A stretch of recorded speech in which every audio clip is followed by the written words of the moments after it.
महानगरपालिका बातम्या कव्हर करणारे सगळे पत्रकार प्रतिनिधी या ठिकाणी उपस्थित आहेत। आपले गणेश बिराजदार असोत, किरण बनसोडे असोत, यांच्यामध्ये चांगला ताळमेळ आहे हे आपल्याला एकंदरीत सत्कारावरून दिसत आहे। हरकत नाही, हा एक विनोदाचा भाग सोडला। सोलापूर महानगरपालिकेच्या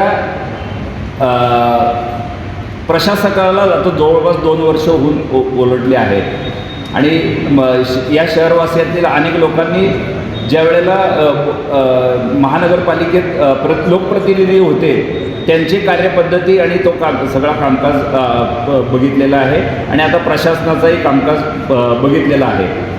निश्चितपणे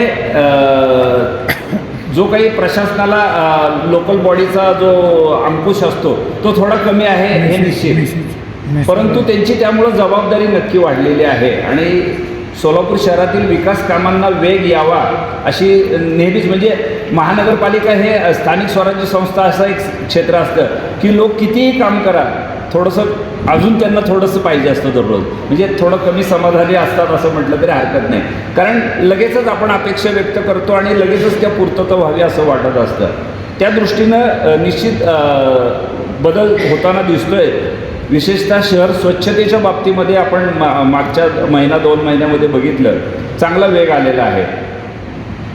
आयुक्त साहेब, आपल्याला चांगली बाब अशी आहे की आपल्याला जे हँड्स भरपूर मिळाले आहेत, इतर अधिकारी भरपूर मिळालेले आहेत। आमचं म्हणणं असंच आहे की अधिकारी जरी शहरातले नसले तरी या शहराविषयी त्यांना कामाविषयी गोडवा वाढावा या दृष्टीने आपण प्रयत्न करावेत आणि या शहरामध्ये आपल्याला एवढे अधिकारी मिळाल्यानंतर निश्चितपणे आपण बॉडी नसतानाही चांगल्या पद्धतीनं कार्यभार करू शकतो हे दाखवण्याची उत्तम संधी आहे। मला वाटत नाही एकंदरीत सगळं चाललेलं असताना अजून एक 6-7 महिनेच तरी म्हणजे प्रशासन हटेल आणि लोकप्रतिनिधी येतील। अजून पुढच्या म्हणजे दिवाळीनंतरच निवडणुका होतील असा एक साधारणतः अनुभवावरनं दिसत आहे।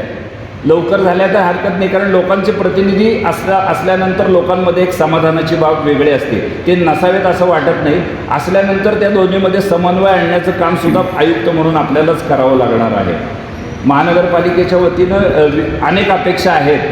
पाणी पुरवठ्याची जी दुसऱ्या लाईनची अपेक्षा आहे मला वाटतं ती एका महिनाभरात आता कार्यान्वित होईल।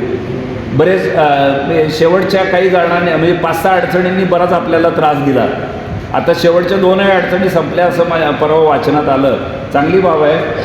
पाण्याचा प्रश्न सुटावा। आगामी उन्हाळ्यामध्ये त्याच्या मागच्या उन्हाळ्याच्या तीव्रतेमध्ये कमीत कमी लोकांना त्रास होईल या दृष्टीने बघावं, कारण पाण्याची आपल्याकडं जरी तुम्ही किती आता पाईपलाईन टाकल्या, सेकंड पाईपलाईन टाकली तरीसुद्धा डिस्ट्रीब्युशन शिफ्टच्या विषयी लोकांमध्ये अजूनही साशंकता आहे आणि 4 दिवसाचं पाणी 2 दिवसावर झालं आणि एक लक्षात घ्या की लोक पाणी काय जास्त घेत आहेत, साठवून ठेवत आहेत, तर त्यांना उद्याची खात्री नाही आहे। ज्या वेळेला एखाद्या गोष्टीची खात्री येईल की उद्या कुठल्याही परिस्थितीत काही झालं तरी उद्या संध्याकाळी किंवा उद्या सकाळी पाणी येणार आहे, एकदा ती खात्री झाली की पाण्याचा वापरही आपोआप मला वाटतं कमी होत जाईल आणि मग त्यावेळेला पाण्याची वेळ थोडीशी कमी झाली तरी हरकत नसणार आहे।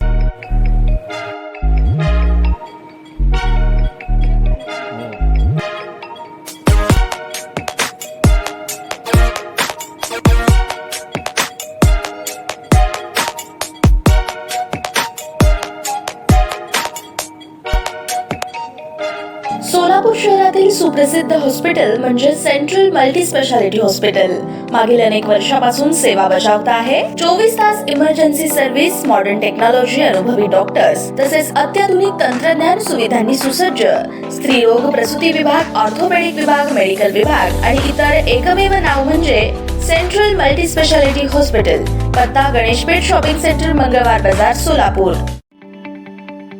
ताज्या बातम्या पाहण्यासाठी प्राईम महाराष्ट्र न्यूज चॅनलला सबस्क्राईब करा।